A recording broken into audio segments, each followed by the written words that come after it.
ಇರೋ ಬರೋರಿಗೆಲ್ಲ ಮಂತ್ರಿಗಿರಿ ಬೇಕೇ ಬೇಕು. ಆದ್ರೆ ಇವರೊಬ್ಬರಿಗೆ ಮಾತ್ರವೇ ಸಚಿವಗಿರಿ ಬೇಡ, ಕೊಡ್ತೀವಿ ಅಂದ್ರು ಬೇರೆಯವರಿಗೆ ಕೊಡಿ ಅಂತ ಹೇಳ್ತಾರೆ. ಈಗಾಗಲೇ ಸಂಪುಟ ಸೇರಬೇಕು ಅನ್ನುವಂಥ ನಿಟ್ಟಿನಲ್ಲಿ ಕಾಂಗ್ರೆಸ್ನಲ್ಲಿ ನಡೀತಾ ಇದ್ದಂಥ ಚರ್ಚೆ, ನನಗೂ ಬೇಕು ನಿನಗೂ ಬೇಕು ಅಂತ. ಬಟ್ ಇವ್ರು ಹೇಳುವಂಥದ್ದು ನನಗೆ ಮಂತ್ರಿಗಿರಿ ಬೇಡ, ನನಗೆ ಕೊಟ್ಟರು ಬೇರೆಯವರಿಗೆ ಅವಕಾಶ ಮಾಡಿಕೊಡಿ, ನನಗೆ ಬೇಡ ಸಚಿವಗಿರಿ ಅಂತ. ಕೊಡ್ತೀವಿ ಅಂದ್ರೂ ಬೇರೆಯವರಿಗೆ ಕೊಡಿ ಅಂತ ಹೇಳ್ತಾರೆ. ಹಾಗಾದ್ರೆ ಯಾರು ಆ ಶಾಸಕ, ಯಾಕೆ ಈ ನಿರ್ಧಾರವನ್ನ ತೆಗೆದುಕೊಂಡಿದ್ದಾರೆ? ಡಿಕೆಶಿ ಸಿಎಂ ಆಗಿದ್ದಕ್ಕೆ ಮಂತ್ರಿಗಿರಿ ಬೇಡ ಅಂದ್ರ, ಯಾವ ಕಾರಣಕ್ಕೆ ಮಂತ್ರಿಗಿರಿ ಬೇಡ ಅಂತ ಇದ್ದಾರೆ? ಸಚಿವ ಸ್ಥಾನ ಸಿಗುತ್ತೆ ಅಂತ ಅಂದ್ರೆ ನನಗೂ ಬೇಕು ನಿನಗೂ ಬೇಕು ಅನ್ನುವಂತ ಒಂದು ನಿಟ್ಟಿನಲ್ಲಿ ಆಗ್ತಾ ಇದ್ದಂತ ಚರ್ಚೆ ನಡೀತಾ ಇದೆ. ಇರುವಂತ 20 ಸ್ಥಾನಕ್ಕೆ 40ರಿಂದ 45 ಶಾಸಕರು ಆಕಾಂಕ್ಷಿಗಳು ಹಾಕಿದ್ದಾರೆ, ಸಂಭಾವ್ಯ ಪಟ್ಟಿ ಇದೆ. ಬಟ್ ಇವರು ಮಾತ್ರ ನನಗೆ ಬೇಡ, ಕೊಟ್ಟರು ನನಗೆ ಬೇಡ, ಬೇರೆಯವರಿಗೆ ಅವಕಾಶ ಮಾಡಿಕೊಡಿ ಅಂತ ಹೇಳ್ತಾರೆ.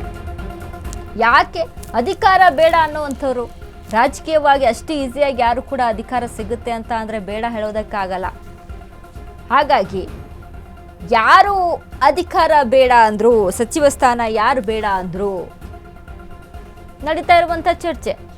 ನೋಡಿ, ಮೊದಲನೇ ಪಟ್ಟಿ ರಿಲೀಸ್ ಆಗುತ್ತೆ. ಮೊದಲನೇ ಪಟ್ಟಿಯಲ್ಲಿ 14 ಜನಕ್ಕೆ ಆಗುತ್ತೆ ಒಟ್ಟಾರೆ, ಅಂದರೆ ಸಿಎಂ ಸೇರಿ ಪ್ರಮಾಣ ವಚನ ಸ್ವೀಕಾರ ಮಾಡ್ತಾರೆ, ಸಚಿವ ಸಂಪುಟ ಸೇರ್ತಾರೆ, ಸಚಿವಗಿರಿಯನ್ನ ಸಿಗುತ್ತೆ. ಬಟ್ ಇಲ್ಲಿ ಎರಡನೇ ಪಟ್ಟಿಯಲ್ಲಿ ಅಂದರೆ 20 ಜನಗಳ ಪೈಕಿ 40ರಿಂದ 45 ಜನ ಆಕಾಂಕ್ಷಿಗಳಾಗಿದ್ದಾರೆ. ನನಗೂ ಬೇಕು ನಿನಗೂ ಬೇಕು ಅನ್ನುವಂಥ ಚರ್ಚೆ ಆಗ್ತಾ ಇದೆ. ಬಟ್ ಇವರು ನನಗೆ ಬೇಡ ಅಂತ ಹೇಳ್ತಾರೆ ಅಂದ್ರೆ ಯಾವ ಕಾರಣಕ್ಕೆ? ನಾನು ಮಂತ್ರಿ ಸ್ಥಾನದ ಆಕಾಂಕ್ಷಿ ಅಂತ ಎಲ್ಲೂ ಕೂಡ ಹೇಳಿಲ್ಲ, ಮಂತ್ರಿಗಿರಿ ಕೊಟ್ಟರು ನನಗೆ ಬೇಕಾಗಿಲ್ಲ, ವೈರಾಗ್ಯ ಅಂತೇನಿಲ್ಲ.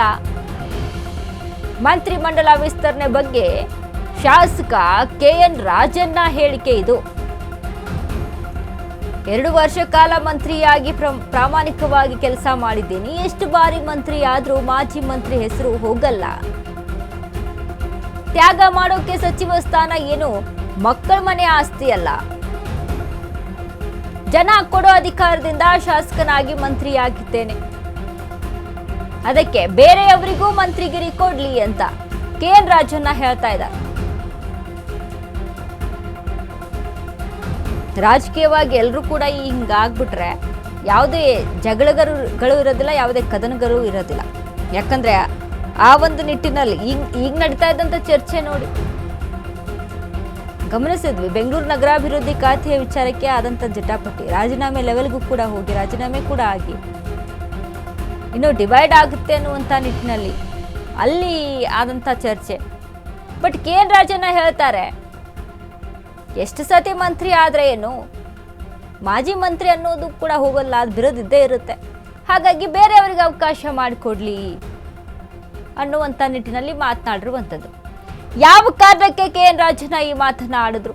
ನಿಜಕ್ಕೂ ಕೂಡ ಬೇರೆಯವರಿಗೆ ಅವಕಾಶ ಸಿಗಲಿ ಅನ್ನುವಂಥ ನಿಟ್ಟಿನಲ್ಲೇ ಈ ಮಾತನ್ನ ಆಡಿದ್ರ, ಅಥವಾ DK ಶಿವಕುಮಾರ್ ಸಂಪುಟದಲ್ಲಿ ಕ್ಯಾಬಿನೆಟ್ನಲ್ಲಿ ಸೇರೋದು ಬೇಡ ಅಂತ ಈ ಮಾತನ್ನ ಆಡಿದ್ರ ಗೊತ್ತಿಲ್ಲ. ಬಟ್ KN ರಾಜಣ್ಣ ಹೇಳ್ತಾ ಇರುವಂಥದ್ದು ನನಗೆ ಮಂತ್ರಿಗಿರಿ ಬೇಡ ಅಂತ, ಬೇರೆಯವರಿಗೆ ಅವಕಾಶ ಮಾಡಿಕೊಡ್ಲಿ ಅಂತ.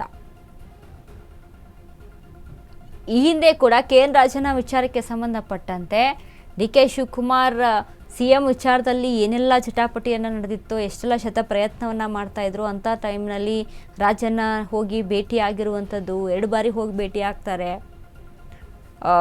DK ಶಿವಕುಮಾರ್ CM ಆದರೆ ನೀವು ಸಚಿವಗಿರಿ ಫಿಕ್ಸ್ ಅನ್ನುವಂಥ ನಿಟ್ಟಿನಲ್ಲಿ ಒಂದಿಷ್ಟು ಅದು ಬಂದಂಥ ಚರ್ಚೆಯಲ್ಲಿ ಅವರು ರಾಜಣ್ಣ ಆಡಿದಂಥ ಮಾತುಗಳು ಇವೆಲ್ಲವೂ ಕೂಡ ಚರ್ಚೆ ಆಗ್ತಾ ಇದೆ.